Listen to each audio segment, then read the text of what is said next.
नमस्कार दोस्तों, स्वागत है आपका अपने चैनल स्टडी अड्डा में। तो दोस्तों, आज की इस वीडियो में हम बात करेंगे कि जो उत्तराखंड में नई प्राथमिक शिक्षक भर्ती है वो कब और कितने पदों पर आ सकती है। और साथ ही साथ हम इस वीडियो में ये भी बात करेंगे कि उत्तराखंड प्राथमिक शिक्षक भर्ती में किस तरह होगा सीटों का बंटवारा, कि जो नई प्राथमिक शिक्षक भर्ती निकलेगी उसमें किस विषय को कितनी परसेंट सीटें मिलेंगी।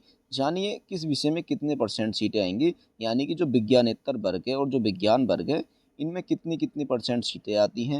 हिंदी में कितनी सीटें आएंगी, अंग्रेजी में कितनी सीटें आएंगी, और जो अदर आर्ट के बच्चे हैं उनमें कितनी सीटें आएंगी। साथ ही साथ साइंस में जो हमारा गणित विषय होता है, विज्ञान विषय होता है और हमारा अदर साइंस वाले होते हैं उनमें कितनी कितनी सीटें आएंगी। ये सारी की सारी बातें हम इस वीडियो में बात करने वाले हैं। और साथ ही साथ बहुत सारे लोग क्या है ना, मुझको मैसेज कर रहे थे, वो बार बार पूछ रहे थे कि जो हमारा उत्तराखंड प्राथमिक शिक्षक भर्ती है उसमें हम गुणांक कैसे बनता है, गुणांक निकालते कैसे हैं, और हमारी जो मेरिट बनती है वो कैसे बनती है। तो देखिए, मैं इसके ऊपर क्या है ऑलरेडी एक वीडियो बना चुका हूँ, और जिन लोगों को ये कन्फ्यूज़न है, जिन्होंने ये वीडियो नहीं देखी है, तो वो डिस्क्रिप्शन बॉक्स में इसका लिंक है, वहाँ से जाकर इसको देख सकते हैं। कुछ लोगों के ये भी मैसेज आ रहे थे कि जो उत्तराखंड प्राथमिक शिक्षक भर्ती है इसमें जो हमारा विषय संयोजन होता है, यानी कि सब्जेक्ट कॉम्बिनेशन होता है, ये किस तरह से बनता है, किसका कैसा सब्जेक्ट बनेगा। तो बार बार ऐसे मैसेज आ रहे हैं। तो देखिए, मैं उनसे ये भी कहूँगा कि इसका भी जो लिंक है मैंने डिस्क्रिप्शन बॉक्स में डाल दिया है, तो ये वीडियो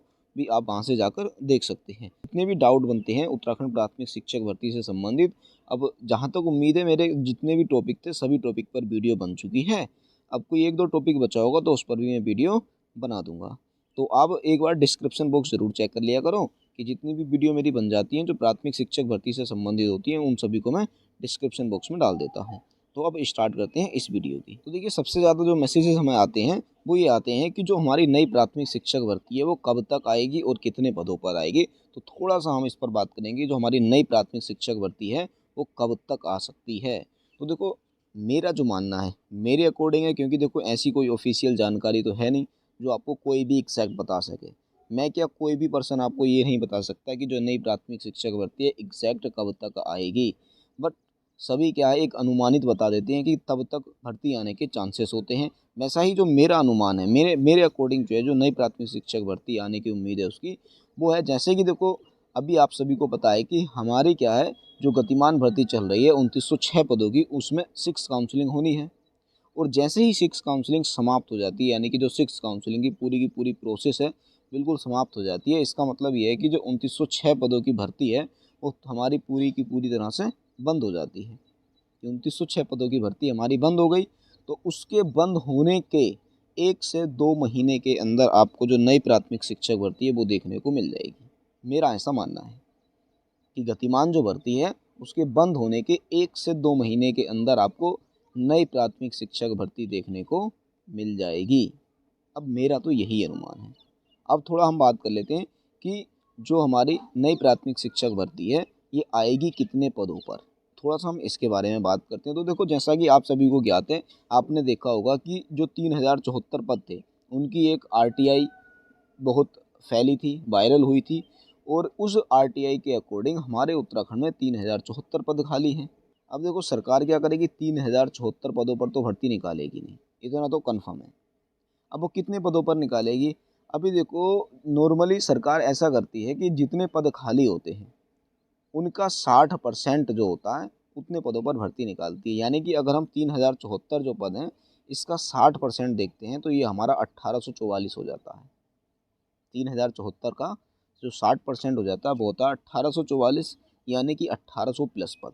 तो इसका मतलब क्या है कि जैसा सरकार करती है उसके अकॉर्डिंग तो 1800 प्लस पदों पर भर्ती आनी चाहिए। परंतु अभी कुछ लोग सचिवालय भी गए थे, बार बार देहरादून भी जा रहे हैं, तो उनके अकॉर्डिंग भी ये सूचना मिल रही है कि जो इस बार सरकार है वो 60% पदों पर भी भर्ती नहीं निकालने वाली है, कि कम पर ही निकालेगी। अब देखो, सरकार जब 60% पदों पर भर्ती नहीं निकालेगी और अगर इतने पदों पर भर्ती नहीं आती है तो जितने भी अभ्यर्थी हैं, क्योंकि इस बार जो अभ्यर्थी हैं उनकी संख्या अधिक है क्योंकि डाइट वाले हैं, फिर कुछ लोग ऐसे भी हैं जिन्होंने अदर स्टेट से डीएलएड किया हुआ है, और फिर बहुत सारे साथी ऐसे हैं जो कि एनआईओ से कर रखा है जिन्होंने डीएलएड। तो अगर उन सभी का सिलेक्शन होना है तो उनको अधिक पदों पर भर्ती चाहिए।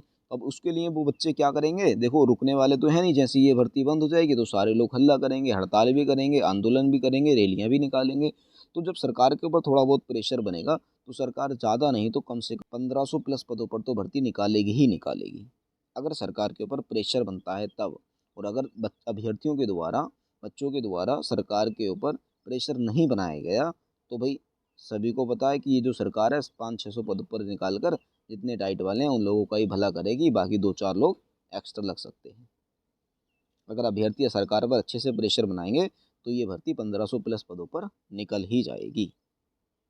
ठीक है, अब हम थोड़ा सा इसमें ये भी बात करेंगे कि अगर मान के चलो वैकेंसी 1500 पदों पर आती है तो जो पदों का बंटवारा है सब्जेक्ट वाइज वो कैसे होगा, कि हिंदी को कितने पद मिलेंगे, अंग्रेजी को कितने पद मिलेंगे, मानविकी को कितने पद मिलेंगे, मैथ को कितने मिलेंगे, बायोलॉजी को कितने मिलेंगे, या फिर अदर साइंस को कितने पद मिलेंगे। अब थोड़ा सा हम इसके बारे में बात कर लेते हैं कि किस विषय को कितने % सीटें मिलेंगी। तो देखो सबसे पहले होगा क्या कि कोई भी वैकेंसी अगर निकलती है तो उनके उसमें जितने भी पद आते हैं तो हम उन पदों को क्या मान के चलते हैं कि वो पद क्या है, सारे के सारे 100% हैं, कि कुल पद कितने 100% है, चाहे कितने भी पद हों।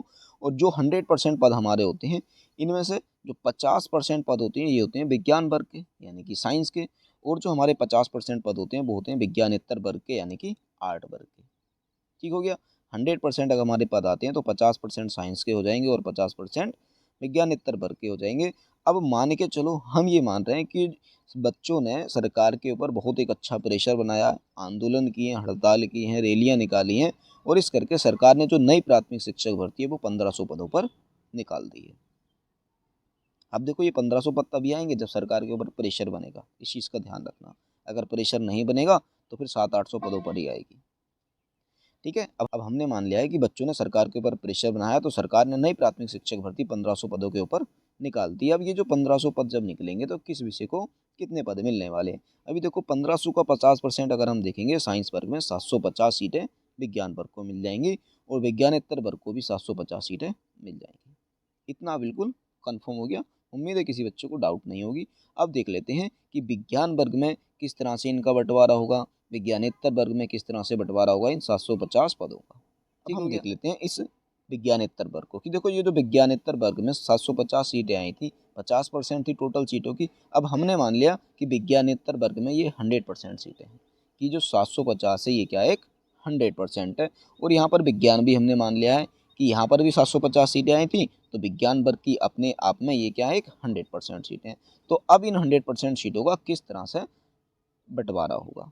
अभी देखो विज्ञानेतर वर्ग में कौन कौन से विषय आते हैं ये हमने पहले भी आपको बता दिया है। हिंदी किन किन लोगों का सब्जेक्ट होता है, अंग्रेजी किसका होता है, अन्य मानविकी में कौन आते हैं, तो ये सब्जेक्ट कॉम्बिनेशन जो है हमने पहले ही एक वीडियो बनाकर इसको समझा दिया ताकि इस वीडियो में किसी बच्चे को कोई डाउट ना हो। हाँ, अगर आपको डाउट है कि हिंदी में कौन आएगा, अंग्रेजी में कौन आएगा, अदर आर्ट में कौन आएगा, तो आप डिस्क्रिप्शन बॉक्स में से जाकर उन वीडियो को देख सकते हैं। अभी देखो आप सभी को पता है कि हिंदी में 15% सीटें आएंगी, हिंदी में 15% सीटें आएंगी, और ये 15% अगर हम एक 750 का 15% निकालते हैं तो 112 सीटें हो जाती हैं, यानी कि हिंदी को 112 सीटें मिलेंगी। अंग्रेजी को भी एक 15% सीटें मिलती हैं, यानी कि अंग्रेजी को भी 112% सीटें मिल जाएंगी। ये 15-15 30% हो गया, बाकी बचा 70%। तो जो हमारे अन्य मानविकी यानी कि मानविकी जो वर्ग होता है यानी कि अदर आर्ट वाला जो वर्ग होता है उसको 70% सीटें आती हैं, और ये 70% का मतलब ये हो गया कि इनको मिल रही हैं 525 सीटें। ठीक हो गया, इनको मिल गई हमारी 525 सीटें। तो हमारा ये इन सब का टोटल हो जाएगा 750, यानी कि 750 सीटें हो जाएंगी हमारे ये टोटल। तो आप समझ गए कि हिंदी को कितनी % सीटें मिली, अंग्रेजी को कितनी मिली और अदर आर्ट को कितनी मिली और किस तरह से इनका बंटवारा हुआ है। ठीक हो गया, तो विज्ञानेतर वर्ग में कितनी कितनी सीटें आती हैं आप सभी अच्छे से समझ गए होंगे। अब थोड़ा सा हम बात कर लेते हैं विज्ञान वर्ग की। अब विज्ञान वर्ग देख लेते हैं। विज्ञान वर्ग में देखो 100% सीटें हैं, यानी कि ये भी 750 सीटें हैं। अब 750 सीटें कैसे कैसे जाएंगी, अभी देखो जो 100% सीटें हैं इसमें से 40% सीटें जो हैं वो गणित की हो जाएंगी और 40% सीटें जो हैं वो जीव विज्ञान की हो जाएंगी। बाकी बची 20%, तो 20% हमारी अन्य यानी कि अदर साइंस में चली जाएंगी। ठीक हो गया, गणित में 40%, जीव विज्ञान में 40% और अदर साइंस में हो जाएंगे हमारी 20%। अब ये जो 100% सीटें थी यानी कि 750 सीटें थी, इन 750 सीटों का हम 40% निकालते हैं तो ये हो जाएंगी हमारी 300 सीटें। जीव विज्ञान में भी 40% है, इन 750 का फिर 40% निकालते हैं तो फिर हमारी 300 सीटें आ जाएंगी। फिर बचती है हमारे पास 20%, और इन 750 का हम 20% निकालते हैं तो 150 सीटें आ जाएंगी। और इस तरह से इन 750 सीटों का ये बंटवारा हो गया। उम्मीद है कि यहाँ पर भी किसी बच्चे को कोई भी डाउट नहीं बचा होगा। तो आप सभी को पता चल चुका है कि किस सब्जेक्ट को कितने % सीटें मिलेंगी। अगर 1500 पदों पर नई प्राथमिक शिक्षक भर्ती आती है तो किस सब्जेक्ट को कितनी सीटें मिलने वाली हैं, ये विद परसेंटेज और विद नंबर मैंने आपको बता दिया है। अब किसी बच्चे को डाउट नहीं होगा कि अगर नई प्राथमिक शिक्षक भर्ती 1500 पदों पर आ जाती है या अगर थोड़ी बहुत ऊपर नीचे भी आती है तो आप इन परसेंटेज के हिसाब से खुद ही काउंट कर सकते हैं। तो ठीक हो गया। तो बस आज की वीडियो में इतना ही रखते हैं।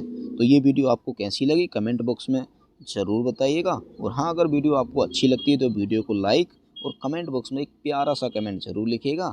और अपने दोस्तों तक इस वीडियो को ज़रूर से ज़रूर शेयर कीजिएगा। और अगर आप नए हैं हमारे चैनल पर तो चैनल को सब्सक्राइब ज़रूर कर लीजिएगा। तो मिलते हैं फिर बहुत ही जल्द नेक्स्ट वीडियो में। तब तक के लिए बेस्ट ऑफ लक।